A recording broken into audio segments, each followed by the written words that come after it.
Bernstein Show. Here's Ed.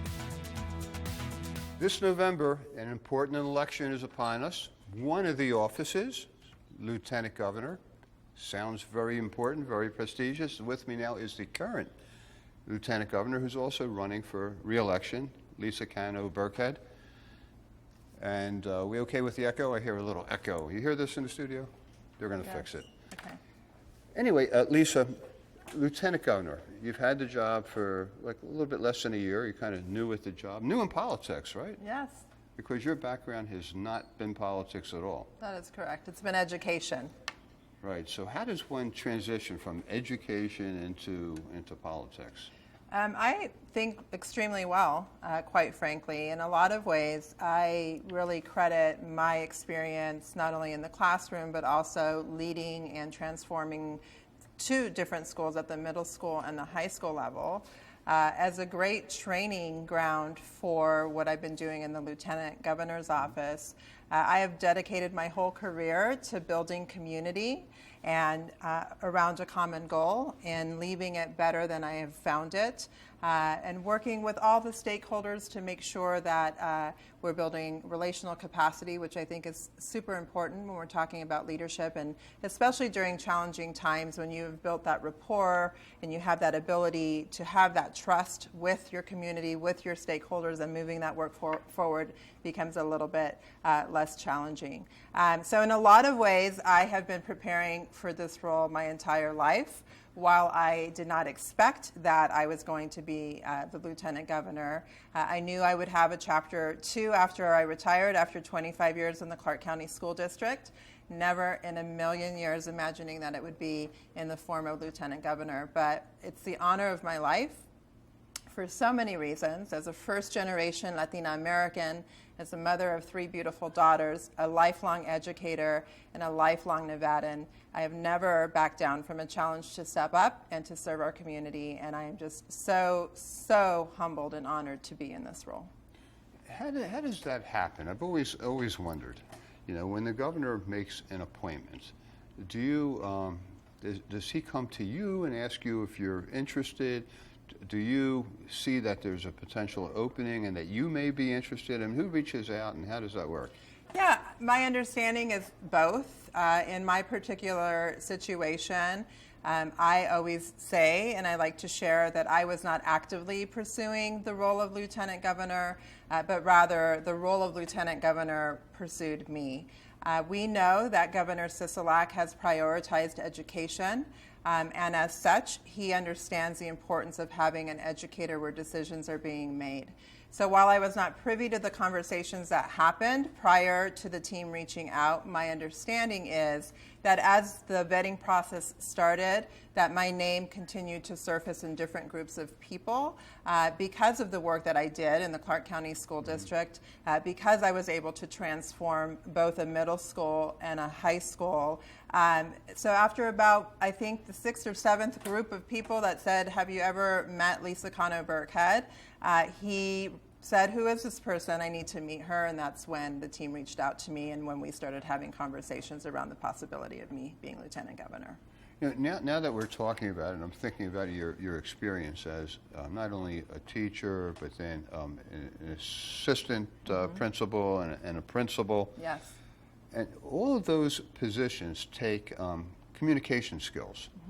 You know, even you're in a classroom with a teacher, you know, dealing with the 20 or 30 parents that you got to deal with in school and communicate in an appropriately and listen to them and solve issues between, you know, with them, their children, and the schools. And then when you get up into the administration, you're dealing with not only all the parents, but all the teachers and all the other stakeholders, you know, from the people that work in the cafeteria to the bus drivers to everybody. Sure. It's probably good training. It's incredible, and I've always said that if you can run a large comprehensive high school, it's like being a mayor of a small city in which you're working collectively together for the common good, and you're pulling all of the stakeholders together. You're building that relational capacity. You're building trust. You're a crisis manager, unfortunately, with all of the challenges that we're seeing in our schools. We are trained to handle crisis, that communication that you're speaking about. We're in a people business, and really we are results oriented. As educators, we look at data, we learn from the data to create a strategic plan, we monitor what is happening, we make adjustments along the way, and educators have this incredible skill set in which we do more with less. Unfortunately, right? We are able to think outside of the box. We're problem solvers. And we, in essence, build communities. And that is exactly the type of leadership that is needed. And I'm just so proud and honored to be in this role as Lieutenant Governor. So then you get appointed to be Lieutenant Governor. Yes. You got all this great educational and teaching background, Spanish teacher, English teacher, administrator. Now you have to put on a different hat. Now you have to learn this job. So how does one go about learning? Is there a class somewhere how to be a lieutenant governor, or you just got to go in and just day by day, absorb what's going on? Yeah, so I think leadership is leadership, and when you have strong, effective leadership skills, regardless of what the title is, your leadership style is what matters.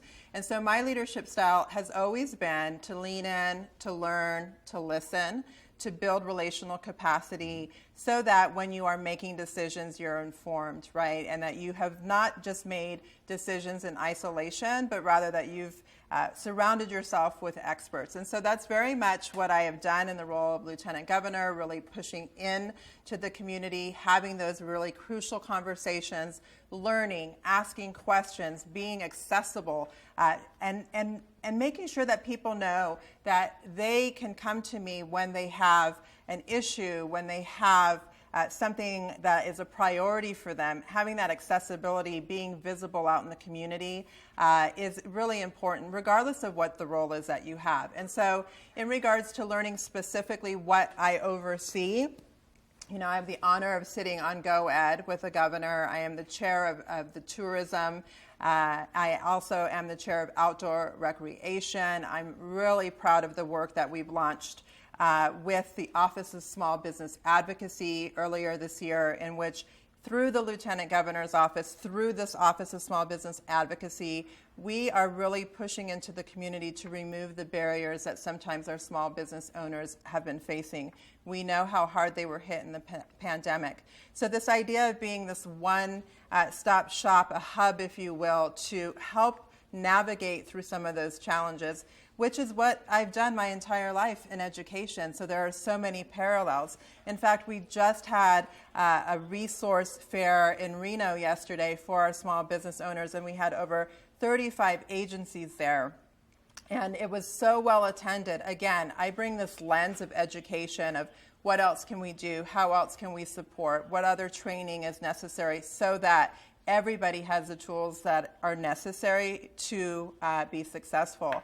And the feedback that I received yesterday, not only from our small business owners that attended and said, wow, this is so great that all of these resources are here at my fingertips, but also from the agencies that attended. This idea of, wow, I now have networked with the Department of Taxation. I now have a contact with this agency. So again, building community, building that network, making sure that we're working collectively together in the same direction, right? Unfortunately, I think sometimes we work in isolation of one another, in silos. And so what I bring to the role of Lieutenant Governor is just that, this energy of how do we support, how do we remove barriers, while also building community together. Right, because I think far too many times, business people, particularly small business people, see government more as an obstacle instead of a facilitator, which is what they should be in helping a small business You're absolutely do right. what they need to do.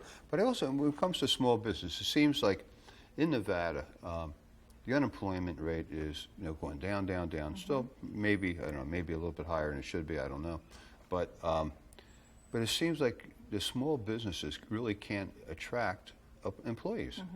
I know friends of mine who own restaurants, and they can't find dishwashers, they can't find busboys, you can't find hostesses, you can't find in retail businesses, you can't find a lot of those starting positions.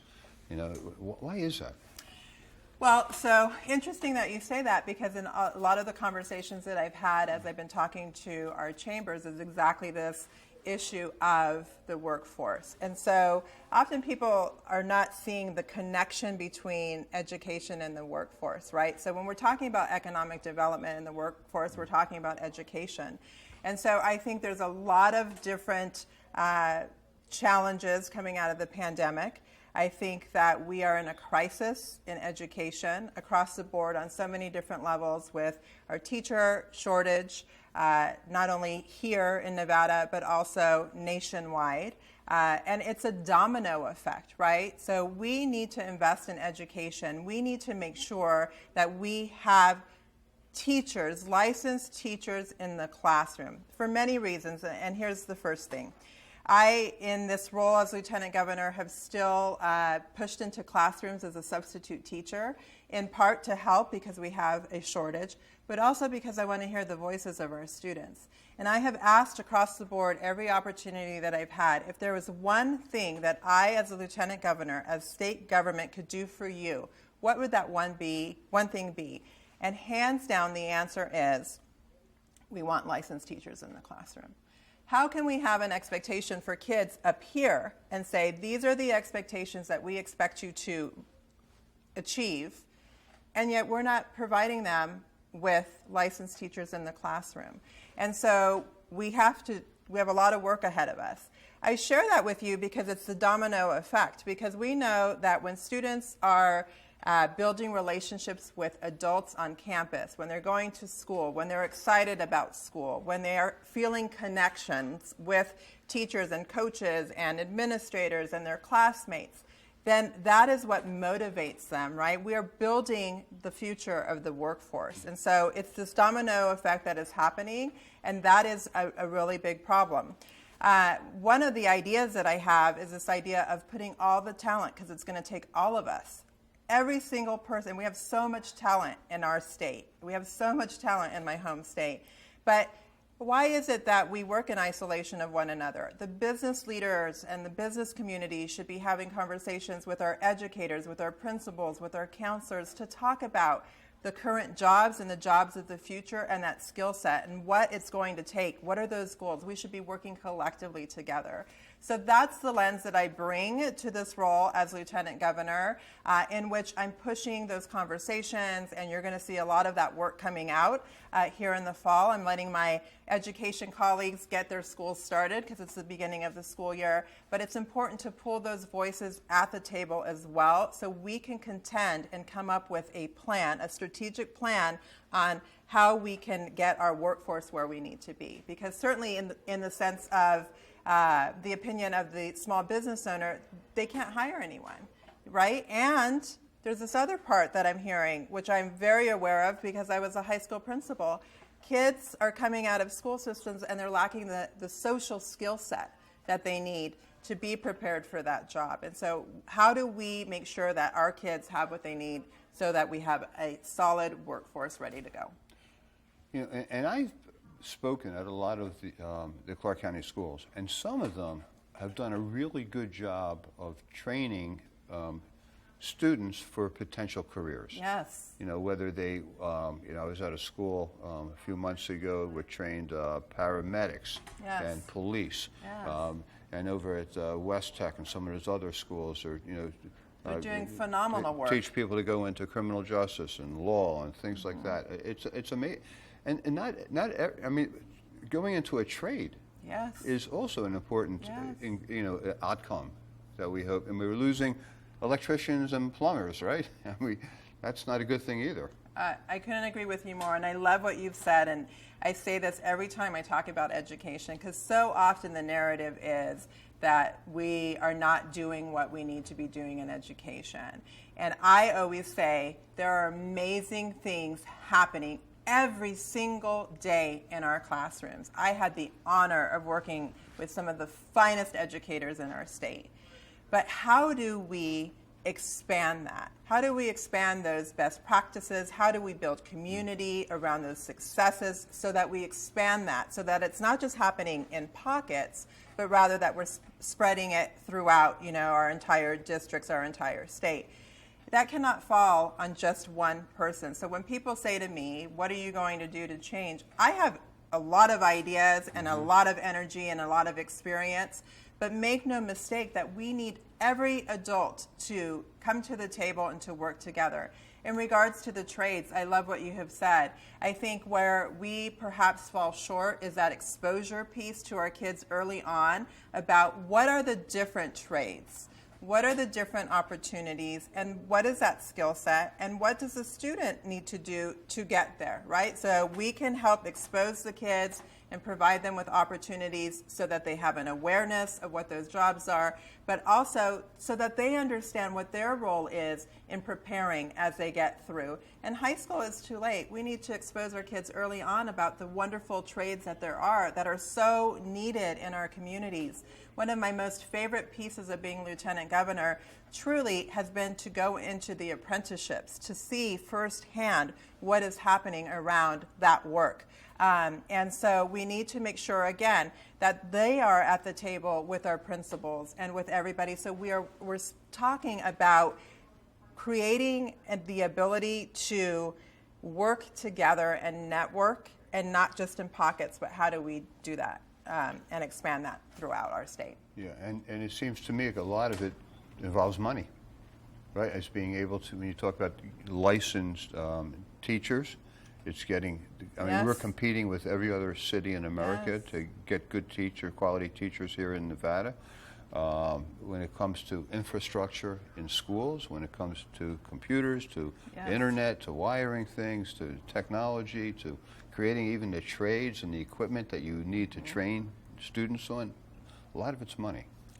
We have to invest, right? Yeah. We have to make sure that we're investing with educators and with our educational system. It's a domino effect, and if we continue and allow it to continue to go down this path, it's just going to continue to get worse. Yeah, I mean, we spent a lot of time on education. I know you have other parts Yes, of your yes. job, but I just want to communicate one story to you that there's a high-risk school in town that we work with a lot. And one day, it woke me up tremendously. My wife was doing some volunteer work for a charity that gives out shoes, goody two-shoes. And so she was giving it out at this elementary school, and this young boy came over to her, Latin boy, and she measured his shoe size. It was like a size 6, and he asked for a size 11. And my wife said, well, you're size 11, you're a size 6. He said, but after I wear this shoe, I give it to my father to go to work. And, look, when I talk about, it's not only money in the school district, but it's also, having, quality of life and a living wage for the families. So, I mean, these people are in this school, they're trying hard. And, but we still have families living in vans, and sharing shoes. That's also a problem. Anyway, let's get on to something more happy. Yes, yeah, okay. I want to ask you about some of the jobs that Lieutenant Governor does do. Now, obviously, the most important thing, or maybe it's not important, because it rarely ever occurs, but if something would happen to the governor, you would become the governor. Correct. Right? Kind of like vice president and president. And in that role, similar to the Vice President of the United States, who is the tie-breaking vote in the U.S. Senate, it's analogous to what we have in Nevada as well, correct? Yes, You're the President of the State Senate. correct. I preside over the Senate. Yep. So what does that involve? Yeah. So I think a couple of things. In regards to presiding over the Senate, I think my role really is, again, I'm a firm believer in relational capacity and building relationships with our senators and with everybody that it's a legislator. And to listen and to lean in and to learn about what is happening, because as you mentioned in the event, that there is a tie. I am the person who breaks the tie. And presiding over the Senate, what an honor to be able to be a part of that leadership team that is working for the good, right, pushing the bills. And so I think part of it is really making sure that I am well versed and understand all of the priorities that are coming forth, because at any moment I can be in a position in which I have to weigh in. In regards to becoming the governor, I do not anticipate that that's going to happen. I'm so proud to be the governor's partner, and he's working really, really hard for Nevadans, and I just really appreciate a couple things about him. The first thing is the fact that he had the ability to pick whomever he wanted to be lieutenant governor, and he chose me. And I think that speaks volumes for two reasons. The first is this idea that education matters and an educator's voice should be at the table where decisions are being made, but also the understanding that representation matters. As the very first generation Latina to ever be in this role, what a tremendous honor. And I'm going to share a story with you, Ed, that happened when I did a little substitute teaching up in northern Nevada as I first became lieutenant governor. And I went into a government classroom, and the school was predominantly Latino, Hispanic. And I taught the lesson, and at the end, with the permission of the principal and the teacher, I said, may I just have 5 minutes to have a heart-to-heart with the kids, because I want to hear their voices. And so as I started having this conversation, we dove into the loss that has happened to our kids during the pandemic. And a student raised his hand and he said, thank you for asking. Earlier this year, I lost my mom to COVID. And as a result, I am now behind in credits. And I am not on track to graduate. And then a second hand went up. And they were so respectful. And the second student said, thank you so much for sharing that. I, too, have suffered loss this year. My abuelo passed away, and he was the patriarch of our family. And now I've had to step up, and I need to work to make sure that the family has everything that they need. And so by the end of this 5 minutes, the students are crying, I'm crying. The principal walks in and is wondering why the students and the lieutenant governor are crying. And I share that with you because we are in a critical time right now where we need the right people serving our state. I am honored to say that just a couple of days ago, this particular student who shared the story about his loss reached out through his government teacher to me because he wants to thank me. Because in that moment when I was sharing my advice, what I said to the student is, the best way that you can honor your mommy is by graduating. And I'm happy to say that he graduated, and I think for him that was a pivotal moment. So the influence, the ability that I have as the first ever first-generation Latina to have the future generations of Nevadans see their story through me, see the possibility, because when you can see it, you can do it, is a tremendous honor that I have in this role. I'm glad you brought up that story, because it's exactly the point I was trying to make. That this is not just, you don't fix education just by hiring more teachers or paying teachers more or buying better books or better infrastructure, because it is all-inclusive. It is systemic with families, with what's going on in quality of life with families as well, and how it interacts with the educational system and the business world. Yes. It's all interconnected. Absolutely. You can't just separate them out.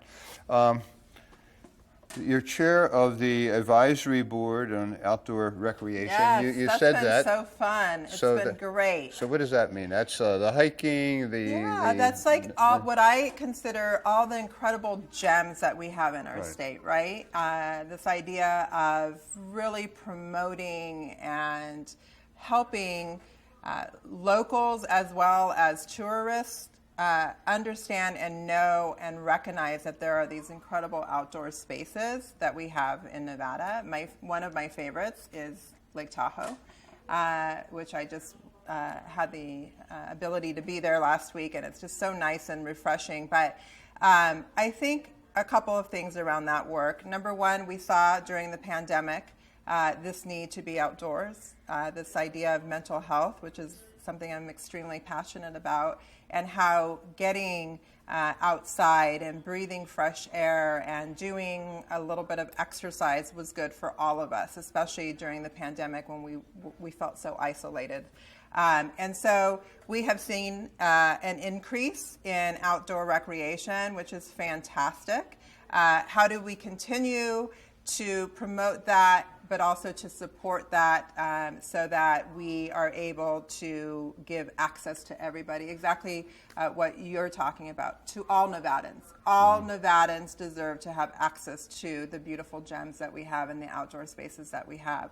So really working around continuing to develop that. We just had a ribbon cutting last week at Lee Canyon for mountain biking, for the trails that they have now created. Just really incredible. So promoting that, supporting that, and making sure that everybody has access to that is really important. And then there's all these other committees that you're Yes. on, and we're running out of time. I just Yeah. want to go through a couple of them very quickly. The chairman of Keep Nevada Working Task Force, kind of what we were talking about earlier, just how important those partnerships Yes. are. Vice chair of the Board of Transportation. Yes. Right, so you're dealing with hopefully getting us get us a train between here and California. We were in Spain a couple weeks ago. We took a high-speed train from Madrid to Marbella. The train was going 250 kilometers an hour. What's that about? Like 140 miles an hour. We need that train here. The member of the Board of Economic Development, member of Executive Budget Audit Committee. You mentioned the Office of Small Business Advocacy, and boy, it just keeps going. And tourism. And tourism. The big one. Yes, Right. tourism. I mean, that's the big one for the So Lieutenant it's Governor. been so great. It's Yeah. been so great. Well, look, I'm sorry. We have to do it some other time. Yes, Okay? yeah, But, I would love to come back. It's important to note that we have an election in November. We do. You're running for re-election. I am. For retainment, because I was appointed. So we want to make sure we Okay. get the terminology correct. To retain you. Yes. Give you a chance to really roll up your sleeves and get the hard work done. Yes. Okay, thank you so much. Thank you. Lisa Cano Burkhead. Thank you. Thank you.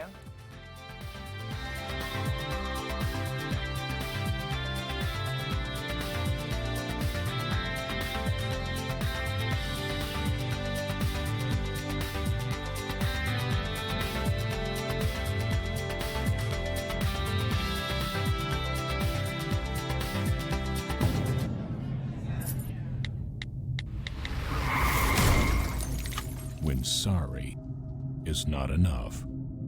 Enough said. Call Ed. EdBernstein.com.